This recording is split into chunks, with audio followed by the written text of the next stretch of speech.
Believe in the Arizona Cardinals. It is the Arizona Cardinals centric specific show where, of course, we wax poetic about the Arizona Cardinals here in the Phoenix metropolitan area. I am one of your co hosts. I am Javon J. Love Adams, and with me, as always, is a man who not only played professional baseball, but he also played in the National Football League for that first Super Bowl bound team for the Atlanta Falcons. He is none other than Ed Smith. But before I get to him, I want to let you know that with the NFL playoffs right around the corner and the NBA season in full swing, BetOnline has you covered with all the up to the second odds, news, and scores. With additional odds, lines, trends, and info on both desktop and mobile, you can access the world's best wagering information anytime. Head there today to get into the action and see all the updated odds. Remember to use our promo code Bleav, that's BLEAV, to receive your 50% welcome bonus on your first deposit. Bet online where the game starts. What is good, my brother?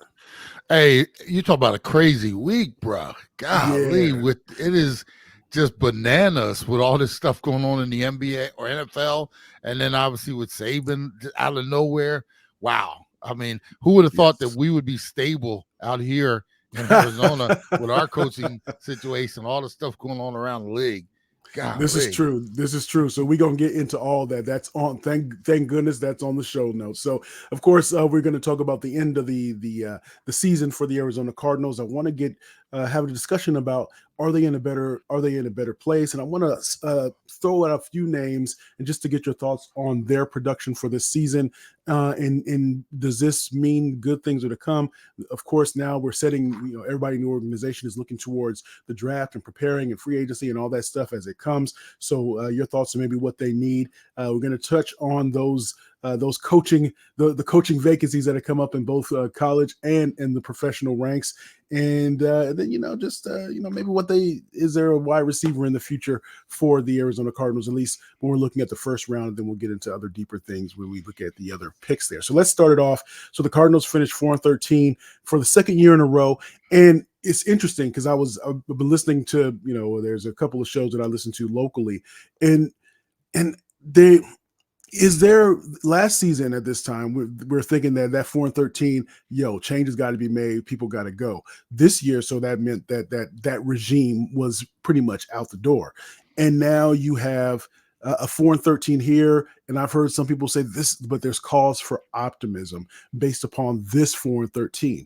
What say you in terms of this 4-13 compared to last season's 4-13? Yeah, all records are not created equal. Obviously, 4-13, you would like a little more. You like more wins on the slate. You got to remember, at the beginning of the season, we didn't know when Kyler Murray was even going to make his appearance on the roster, or if at that point. We were, I've made speculation that did not come true. Whether they would even activate him this year, they did.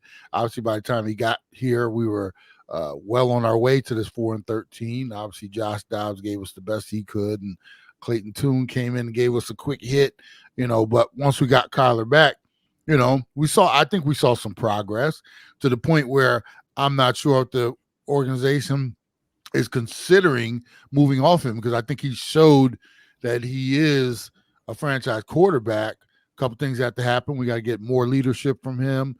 We got to get maybe a change in his focus on the game and his maybe even personality in the locker room, but physically, that dude can play. And, it's just a matter of, can we bring it all together for him? And then can we get enough around him? Because, they stripped this roster to the bone, bro. And what the problem with that is they got rid of a whole bunch of, I won't say dead weight, but they stripped it down.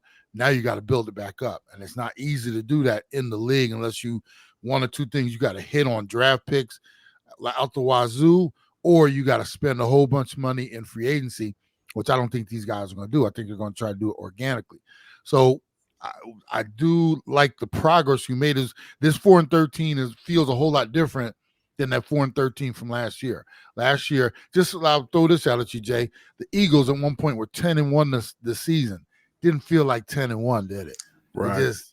And so the record doesn't always tell the whole story. So the 4-13, as bad as it sounds, I think we were actually heading in the right direction. We got because of circumstance, you will talk about individual players, but we got to see some shine. Some guys got a chance to go out there and do their thing. And, that was good. And I think Gannon got an opportunity to really, soak it all in as a head coach, just experience. And, I liked in the last game, couple, trick play, punts, different things like that. So I was like, there you go. So maybe he finally started to get it. And now will go into this offseason, they'll start to fill some of the holes in. The coaching staff got the full 6 or 17 games in. They got some work. The players will start to figure out, how do we make this roster better? I think they might be settled on their Kyler Murray situation. We can now go into the draft with a different mindset in place of, well, are they going to make a change at quarterback? Now let's scratch that. Let's move forward. And I think at 4-13, there are other teams in this league, obviously making coaching changes and stuff like that. Some of these, teams that we thought were stable is all you can imagine. All of a sudden they're going through it. And I think we're on the other side of it right now. And, the sun might be actually shining out here in Arizona in more ways than just one. All right, I like that. So Bleav in the Arizona Cardinals. So let's go. So you alluded to it. So let's go to a few players, and I'm going to save one person for last. I have him to start off, but let's go with James Conner. James Conner, 208 carries. We know he was injured for a portion of the season, but still 208 carries, 1,040 yards rushing, five yards average per carry. Had 7 touchdowns. He seems to be. You never, with running backs, the shelf life, once they get to a certain age, all that stuff we know about the downhill, how it starts to go downhill. But one thing so kudos to him on a great season, and they got to keep him around, I would say, but they need to plan to plan for him, because when Demarcado was out there, it didn't seem like the same type of runs, because he didn't he flashed a little bit. And so we had another running back is missing, skipping me right now, that had a good running game, but they need to be able to find a good backup to be able to maybe have a two-pronged attack. But definitely James Conner, the way he plays, very physical, is something that this team needs, because they did actually run the ball more this season than last season. And once again, all runs aren't created equal. I think that this coaching staff, Petzing in particular, toward the end started to crack the code of how do you use James Conner best. And I've always said he's not a read option guy. You got to get him going downhill, pick either go power, ISO, whatever it is, get him going downhill from 7 yards deep, and quit all this, read option where he doesn't know he's getting the ball, or he might get. I think toward the end they started, and get Murray under center a little more to give him the opportunity to do that. And he was on center a little bit more to those, especially the last 4 weeks of the season. He was on. My son would hit me up and say, "Dad, what you think about that under center? I know you saw it." So And those are the things you and I have been talking about for the last few years. And I think that benefits James Conner. And like I said, I think they started to crack that code a little bit, like, how do we utilize him best? Or why is he not he got over 1,000 yards. The big thing with James is he getting a little older, running backs, they start to get in those late 20s, or you say near 30. It's like, oh God. So they're going to have to plan for the future, one. But this guy is a guy you on certain games, you can give it to him 20, 25 carries a game, and that's his difference with some of the other running backs we have on the roster. They're not guys that you say, when he's out, you can see the difference, because we don't have that guy that we can just turn and give the ball to 20, 25 times. He's that guy for us right now. So in the future, they're going to have to figure out where we're going in that position. But for right now, I did like the progress of James Conner. The other thing, we got to keep him healthier from time to time. He does seem to get nicked because of his physicality and stuff like that, and that's always going to be an issue. But keep him healthy, utilize him to the best of his ability by getting him back there deep and downhill. So I did like what I saw toward the end of the season with James Conner. So what about 3, Trey McBride? Trey McBride, he stepped up again this season, showed a lot of growth. 81 receptions, 825 yards, 3 TDs. And I'm going to go in, and I did hear this an opinion on this, and I think this is accurate, especially when we get into the third person, that this might not be what you want to see from him every year.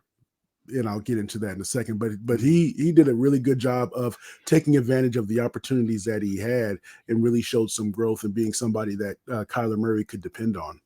Best thing that happened for Trey is when Ertz went down. It Hmm. took that veteran out of his way to he had to do the job, and he learned like that was like trial by fire right there. He was just tossed in there, and we saw the what a good tight end can do for any quarterback, meaning our backups. And then once Kyler got here, Cardinals tight end with 81 receptions. The Man, last speak time you on it. heard that, Exactly. so the fact that he became a go-to, sped his development up like you can't imagine. And moving forward, that's a position. Now you can't quit. You go out and find those supplemental guys. Maybe you find a more of a scat back type, H back type wide or tight end to go along with him. But what I like about him, you can put him on the line of scrimmage, and blocking as a tight end is not an easy thing to do. But we saw him Hmm. have his good days, bad days. He's going to get better at that. You now can go out and get an H back type dude, maybe to incorporate a little more two tight end stuff. But he's your guy moving forward, and that is a riddle that a lot of teams are always trying to figure out. That tight end spot, we got it figured out here with Trey.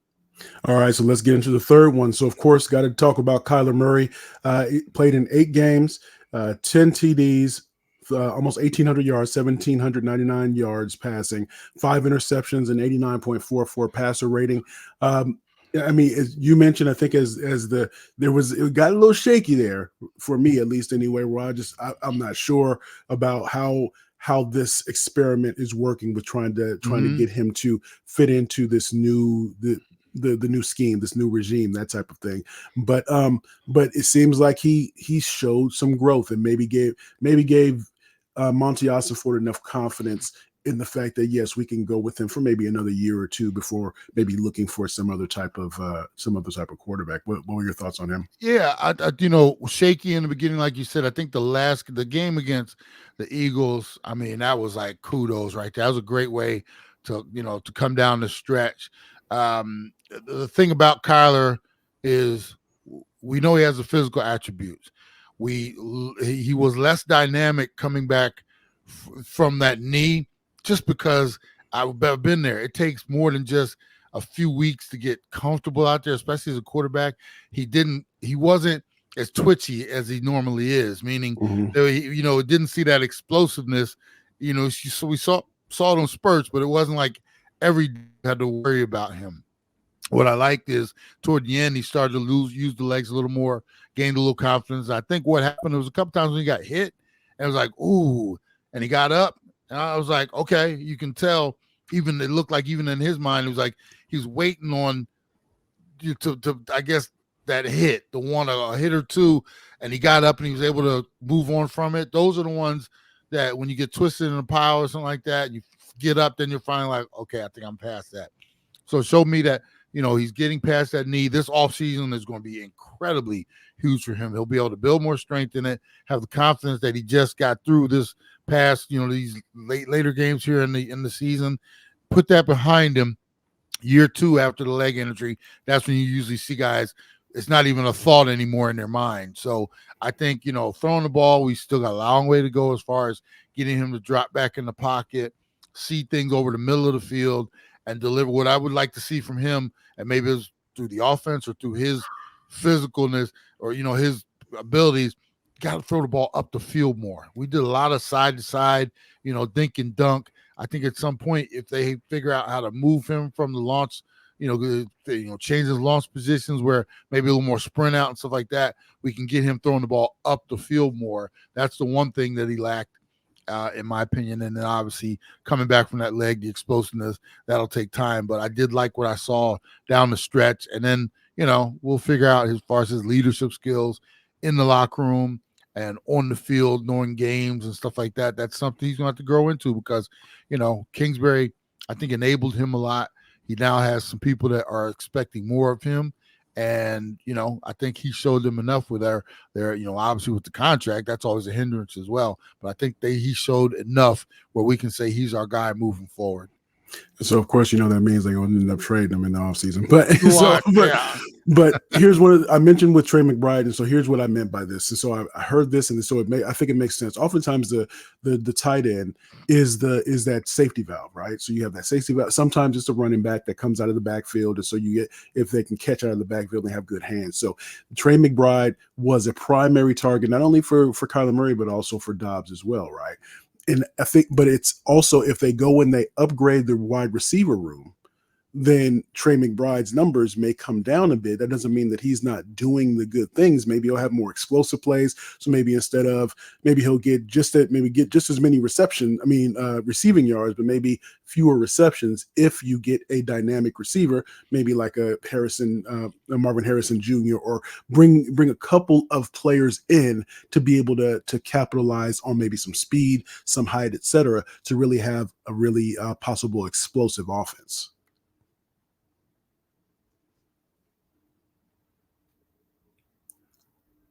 May have lost Ed real quick there. So I think when we're looking, so those are things to kind of keep in mind there, because again, it doesn't mean that just because he has if the numbers go down, it doesn't mean that it's possibly a bad thing. So let's move on. So in terms of what do the Cardinals need? So if we're going into this offseason, what do the Cardinals need? So what they may need is, we know that Paris Johnson, he's going to need to bump up and step up in this coming year. In his second year, had a kind of an up and down rookie campaign. And then we look at DJ Humphries, has a torn ACL that happened right at the end of the season. So he's going to miss, if not all, then most of the upcoming season. And so as a result of that, the Cardinals may need to go out and get some help on that offensive line to really get somebody. So really thinking about that, because when you look at what the Cardinals have in the first round, you're going to see that the Cardinals have, let's see, what do they have? Of course, they have the number 4 pick, and then they also have right now, I want to say it's the 19th pick that they're getting from the Texans. So depending on how far the Texans go, that will determine what that pick ultimately ends up becoming. And then, so we alluded to this a little bit earlier. So when we're talking about the coaching changes in the league, so not only in the NFL but also in college football. So Bill Belichick and the Patriots are parting ways after 24 years. You have Nick Saban with Alabama. He's gone. He's been there. He has a total 6 championships with Alabama. I think 7 total. The one that he got with LSU. Pete Carroll's gone. Really changed that culture. Was there for 14 seasons, if I'm not mistaken, there with Seattle. So three icons in different ways. So Belichick is looked at as one of the best professional coaches ever, and then Saban looked at it in terms of in college rank to be one of the best ever. So interesting to see how those positions are going to get filled. What does that mean, especially when you think about the Arizona Cardinals, how that will impact that rivalry that we have? Because it was almost a given that anytime for a while there, anytime the Cardinals traveled up to the great Northwest, the Pacific Northwest, that they would come back with a loss for quite a few years there. And so what I was going to ask Ed, and so I'll mention this myself. So with Jonathan Gannon, I think that, and Ed mentioned this as well, that there's a culture. Things are starting to change, but I think one of the questions that you have to keep in mind is that what does that mean as you're trying to, some of these guys that have bought into this culture, they probably won't be here next season. So how do you continue to build that culture? But the question I was going to ask Ed was, if you had to pick one of these coaches for Jonathan Gannon to emulate, which one would that be? And for me, I would say maybe I would say Saban. Here's Nick Saban. So, and here's why I say this, because oftentimes when we look at Belichick, his coaching tree doesn't have as much success. A lot of people when they left, they felt that they could just copy and paste the Patriot way, and that wasn't the case. So if you're bringing on people and you're looking to bring people, the best of the best on, or seeing something potential in coaches, whether they're defensive coordinators, offensive coordinators, or whatever position coaches that may be, that may end up rising in the ranks, Saban has really done that. If you look at a lot of the coaches that have come underneath him, and then they've gone out, and this is in college, I know it's in college football, but they've gone out to have success, right? So you think about, my man at Georgia, that is won 3 championships. You look at Clemson. So there are examples of success being had by those people that he brought in, and that's what you want as a coach. You don't want to have the staff that you have now. You see some success, and then the offensive and defensive coordinators end up getting opportunities, and then you fall flat on your face. So if you can emulate something that Saban has been able to do, that might bode well for what's trying to be built and longevity here for the Arizona Cardinals and for Jonathan Gannon. So if the Cardinals remain at number 4, should they go with Marvin Harrison Jr.? That's a good question. If they're going to stay with Kyler Murray, where it's maybe assumed is too strong of a word, but maybe it's thought that the Cardinals will stay with Kyler Murray based upon how he hit, especially the last 4 games of that 8-week sample size, that they're going to stay with him. I would say, yeah, you want to be able to go and get a dynamic playmaker, somebody that can, you hear, take the top off the defense, that can do a lot of different things, that can help when you have Trey McBride to be able to put him into the mix there. Those are things that you can build on. So you get him, and then maybe you get another, then this allows maybe Hollywood Jones to maybe, it allows Hollywood to be able to do what he needs to do to maybe be that number 2 or number 3 instead of trying to be a number 1, which is maybe not the best fit for him. So keep that in mind. I would say to go there, but because they have a couple of picks in the first round, will that be an opportunity for them to maybe go after an offensive lineman? It's always tricky because you need those flashy players, such as a wide receiver in this case. Oftentimes quarterbacks, wide receivers, so they're often taken much earlier than you would think. But the trenches, so the offensive and defensive line, is really where that success comes from, because you have that stability, you have that talent there, somebody to watch the quarterback's back, somebody to maybe go after the quarterback, those types of things. So where will they go with that? I think they'll probably go with a skill position as opposed to an offensive lineman for that 4th pick. But since they have a couple of picks in the first round, maybe that's where they'll go after an offensive lineman, quite possibly. We don't get too much into the mock drafts, but maybe this is an opportunity where we'll do that, since the Cardinals do have a couple of picks, and so keep that in mind. But yeah, so we do this 2 times a week, Mondays and Thursdays. Make sure you tell a friend about what we have going on here. And well, it's a little bit of a drier, shrunken version, but Ed had some technical difficulties. So on behalf of the one and only Ed Easy Smith, I am Javon J. Love Adams, and we are presented as always by Bet Online. And so we'll catch you on Monday. We'll give you some more. Maybe we'll break down some other positions there. But again, make sure you tell a friend about Bleav in the Arizona Cardinals. However you got here, we do appreciate it. You can go to Bleav.com. You can just search Bleav in Cardinals. In the browser, and it'll take you there. You can go to the SiriusXM app as well, or however you got there. So we do appreciate you, and as we always like to say around this time, you can